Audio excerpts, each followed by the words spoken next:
Thank you. The town of Ramapo has always had a single shining star that we have always been and always will be proud of, and that is our Ramapo Police Department.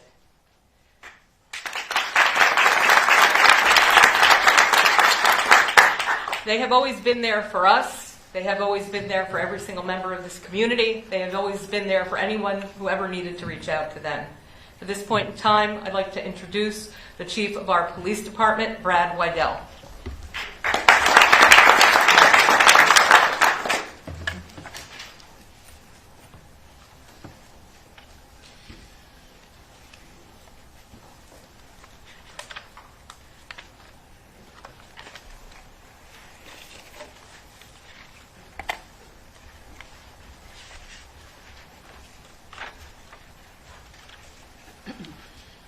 Good afternoon. I can imagine there's many questions on behalf of the press related to our investigation on Forshey Road, and I will share with you what I can. I understand the desire from the community, from the media, for information. I can appreciate that, and I know that you all can appreciate the importance of us in law enforcement proceeding judiciously, carefully, cautiously, following correct procedures, following the law to ensure that this investigation is conducted professionally and properly. The night of that incident, this agency received assistance from the New York State Police, the FBI, the Town of Clarkstown Police Department, and the Rockland County Sheriff's Department. We also received tremendous help and assistance from our EMS partners and from our community partners. And more importantly, we received the key to the case, the break in the case, from a member of the public, being confident enough in sharing with the police department the information that he had gleaned, specifically the vehicle and the plate number. That's critical. That community involvement, that information from the public. Absent that, this should be a much more difficult press conference for me, although it is very difficult to do, because fortunately, in this case, we quickly apprehended the person that we believe is responsible for this horrific attack in our town. And we did it with help from the public and from our law enforcement partners. I am not shy to ask for help. We don't push away help from any agency that offers it to our department. So by putting the information out into the license plate reader system quickly, it alerted, of course, as you know now, New York City Police Department. It told them two things. It told them that an individual who was wanted for a horrific attack in Muncie was in their city, and it also told them that a bad guy who did something horrific in another area was in their city. So the LPR serves two purposes. One, to apprehend people, and two, to let law enforcement know there's a bad guy coming into your jurisdiction. The town was covered by police protection during that event because I asked the state police to provide patrol coverage for the west end of our town, which they did, and because I asked the Town of Clarkstown Police to provide coverage in the Muncie, Kaiser area of our town, which they did, and because I asked the Sheriff's Department to provide additional coverage in the Hillcrest portion, New Square portion of the town. They wanted to know what more they could do, every one of those agencies. So all of our areas had police coverage that night. Everybody was protected because until we had this individual in custody, we didn't really know what was going on. We just knew we had a horrific event. As it stands today, you heard from Chief of Staff, the Governor's Office, the New York State Police. My hats are off to them. The Sheriff's Department, Sheriff Falco, who stands with us here, My hats are off. Whatever you need, Chief, whatever you need. And I'm not afraid to accept their help. So the state police have agreed to take certain steps to enhance police visibility in the town of Ramapo. The sheriff's department has done the same. Our agency is also taking steps, and we've received offers from just about every police department in Rockland County to do that. With regards to the mechanics, specifically of Forshey Road, it is a complex investigation because we too want to know why this individual went to that location, what connection, if any, there was to the congregation or the rabbi or that house. That's part of the investigation. We want to know why, just like you want to know why. And we're working hard to try to figure that out. It's going to take time. I hope we can come back with an answer. But know this, we're going to do everything, and I mean everything, that we can possibly do to figure it out. Not just get the bad guy, but figure out what prompted this attack. And if there were any other reasons, motivations that are associated with it. Because this is such a very complex investigation, I have to be really prudent in what I say. I am fully aware of the rumors, speculation, videos, news reports, I'll call them news reports, about what may or may not be going on with this investigation, about what we may or may not have done, and whether or not it's related to the previous incident that occurred in the town back on November 20th on Howard Drive. So let's talk about that for a second. Howard Drive is still a very active investigation, with a number of leads being pursued by the police department.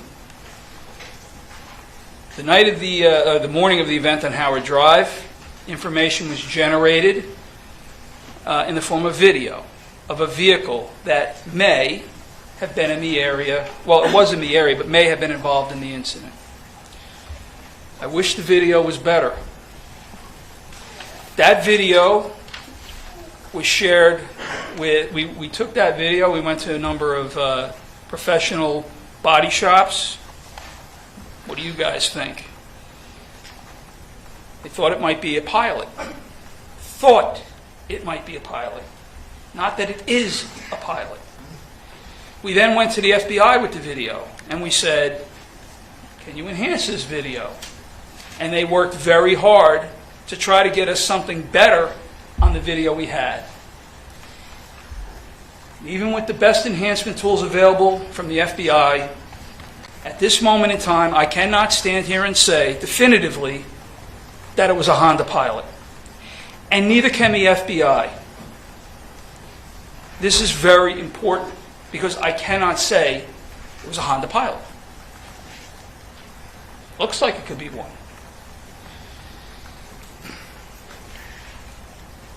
There were a lot of leads on Howard Drive. Our detectives, of which I stand here tall and proud about our investigation division. These cases combined, because most detectives are working both cases, just my investigative division, just the town of Ramapo Police, 311 years of police experience. That's without me throwing into the mix, and a couple of my bosses. That's without the FBI. So there are experienced, well-tenured investigators working these cases. They're not rookies. They're well-trained, and they know what they need to do. Ramapo Police started working leads. That Honda Pilot was a lead. That's all it was. Our detectives are the ones that determined that. Our detectives are the ones that spent hours and hours and hours going through license plates that may have been caught. Unfortunately, not in the town of Ramapo, because we don't have the system. You can just think about how many Honda Pilots are registered in the New York metropolitan area. But in any event, one of our detectives stumbled upon a Honda Pilot that was hit on an LPR in the town of Clarkstown about 2.5 hours before the incident on Howard Drive. That's how this Honda Pilot starts to get introduced into this situation that we're dealing with here in the town. So what do? They go follow it up. The vehicle's registered to a female in Greenwood Lake. They go talk to that female. She didn't have the vehicle. It turned out her son had the vehicle. He wasn't there. They look at the vehicle. There's nothing that they see indicative of that vehicle having been used in a crime on Howard Drive. This is just a lead. This is all we have here. They speak to the individual, and they talk to him, and they talk to the mom further, who was driving the car that night. And it turns out that he's the same individual that committed, or allegedly committed, the acts on Forshey Road. Okay?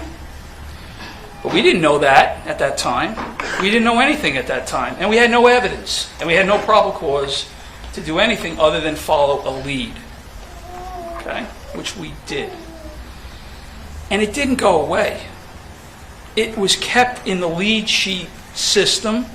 The members of our agency, our detectives, and members of the FBI all knew about the lead.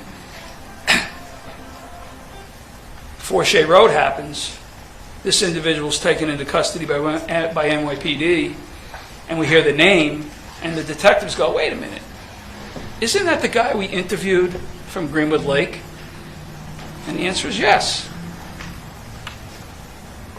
Now, with that information, and the fact that we now have him involved in a criminal act, we are able to obtain a federal search warrant for the vehicle, which we were not able to obtain prior to Forshey Road. So that vehicle was taken into custody with the FBI. It was in conjunction with our agency. Our detectives in the FBI have gone through that vehicle, and I can tell you that nothing was taken out of that vehicle. Certainly not some of the stuff that's being reported. The vehicle is still being examined forensically for any, we'll call it, say, trace evidence of any kind of connection, if there even is one, to our incident down on Howard Drive.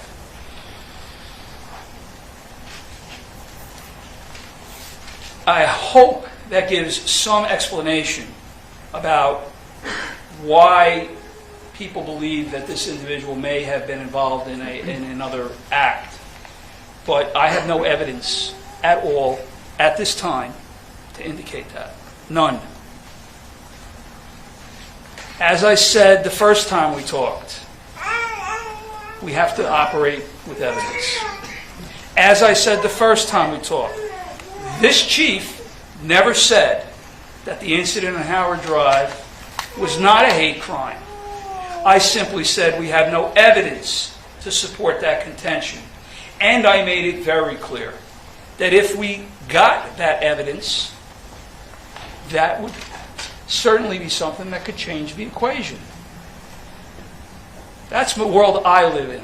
I have to live in the legal world, not in the speculative world like others, live in. We're doing the best we can. Nobody should think for a second that we don't want to bring to justice the individual or anybody who may have been involved in what happened on Howard Drive. That's also a massive investigation with help from the FBI. I share this information with you because I have been authorized to do that. My counterparts at the FBI and I talk all the time, and I explained the difficulties that I'm having with regards to this, I'll call it information overload. And we made a decision together that it would be appropriate to share what I just shared with you. Nothing more, nothing less. Okay? I think at this point, I think you have another speaker. I appreciate everybody's time and patience, and thank you very much.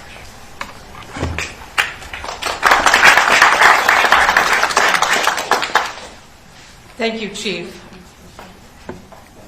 One of the special things about the town of Ramapo is that we have, and we attempt to have on an ongoing basis, community outreach. And we actually have an organization called the Community Outreach Center, which is run by Rabbi Horowitz, and I'd like to ask him to say a few words.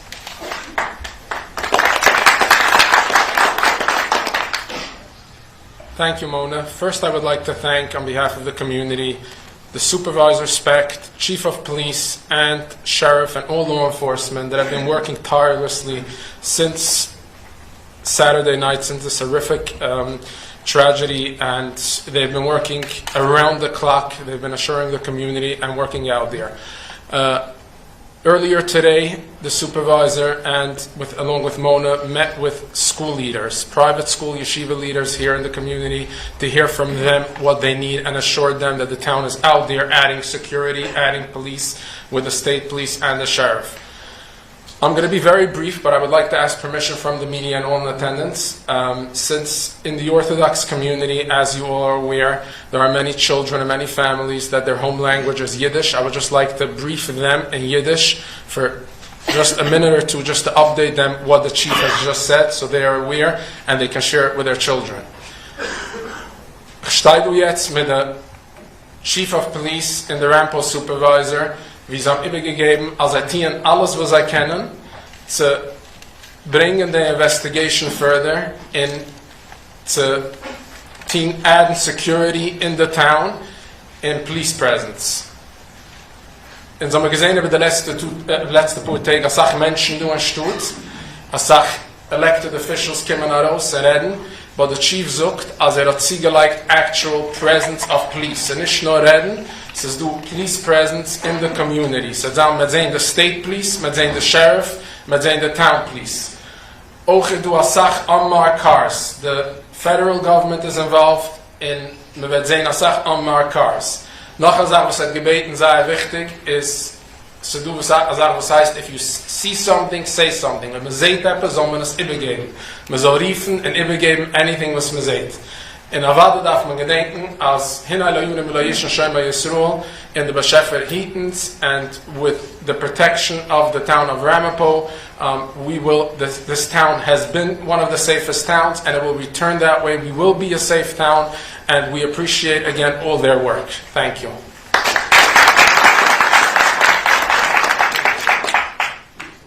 At this time, I'd like to introduce the leader of our town, somebody who's been working more than 24 hours a day, if that's possible, to give us an update as to what specifically the town's initiatives are going to be, the Honorable Michael Specht. Thank you, Mona.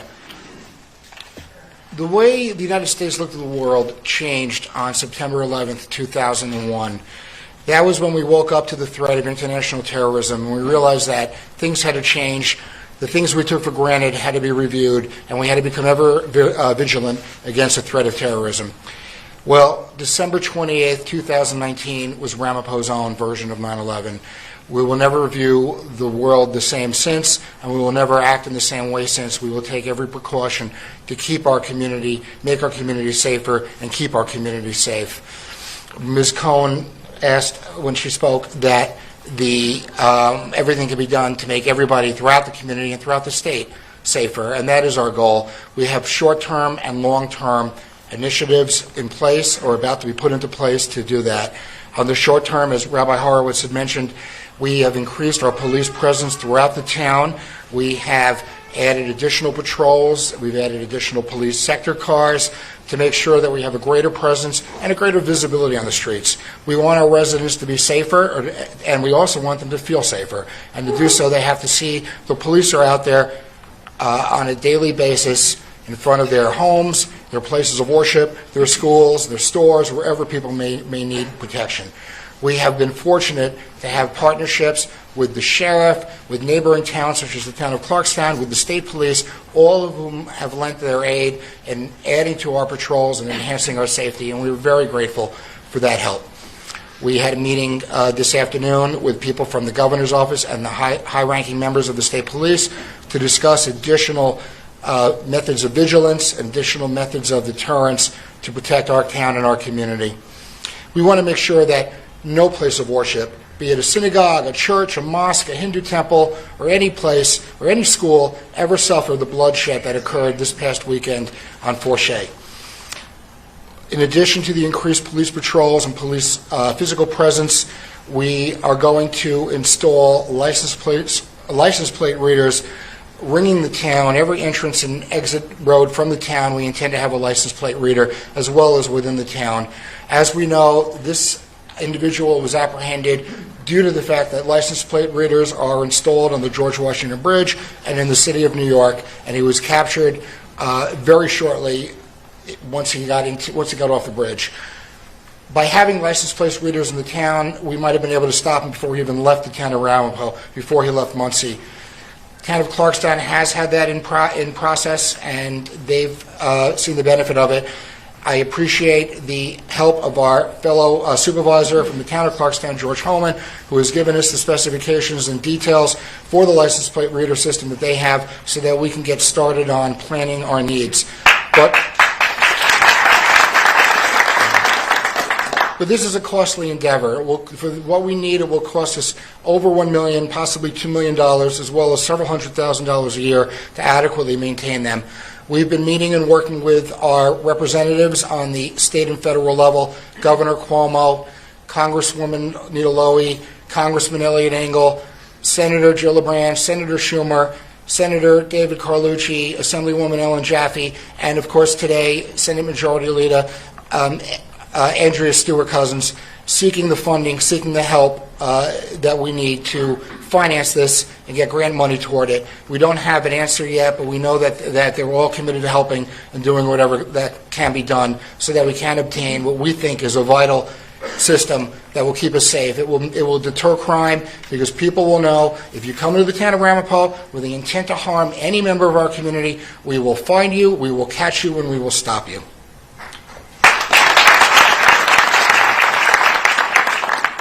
We also want to increase the lighting throughout the unincorporated town of Ramapo, as well as install surveillance cameras through the town in order to monitor illegal or dangerous activity and be a preventative measure. When it comes to the cameras, when it comes to the LPRs, license plate readers, these are not to spy on people, these are not to issue traffic tickets, these are to be used solely for law enforcement means to deter and apprehend violent criminals. One other thing that we are now exploring, and I'm going to ask Mona to step up because she's done all the homework on this item, and this is a new technology. It's called the Gabriel system. I'll give a little bit of background, then I'm going to ask Mona to give the details of how it would actually work. This is a system, it's called the Gabriel system, and it's a very apt name because, as you'll know, Gabriel is known as a great guardian angel, and I think Gabriel is also known as the heavenly trumpeter. And this device acts as a guardian angel and as a siren, as a warning, the way a trumpet would act. It was developed by people who are veterans of agencies that have a little bit of experience